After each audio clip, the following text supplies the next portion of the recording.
the conditions for happiness, I think, were much greater in that middle class town. Now, I did a pretty good job in LA in my own mind of still keeping my expectations in check. I think a lot of that was fear. I always had a fear that I was never going to make it, and so I was saving as much as I could just out of a sense of a fear. But if I look at everybody else, like who was happier? It was the people who were living a modest life, enjoyed their family, had good time with their friends, focused on their health, and lived what was by comparison to others a very modest life. And so I think about that now of like, what should your aspiration be?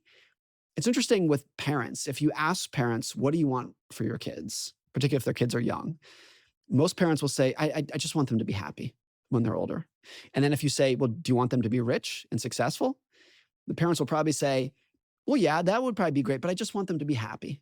And I think parents say that because you know there's a difference between the two. You know there's a difference between being rich and being happy. You've Mm. experienced it as an adult. Hmm. And so even if your kids are middle class, doing modest by expectations, you know that they can be happy if they're keeping their expectations in check and they're focusing on the things that matter. Well, what I love that you keep coming back to is that your definition truly for the word happiness and the way we casually use it is contentment, which means you are in the present moment of your life Yes. and you are not seeking something more.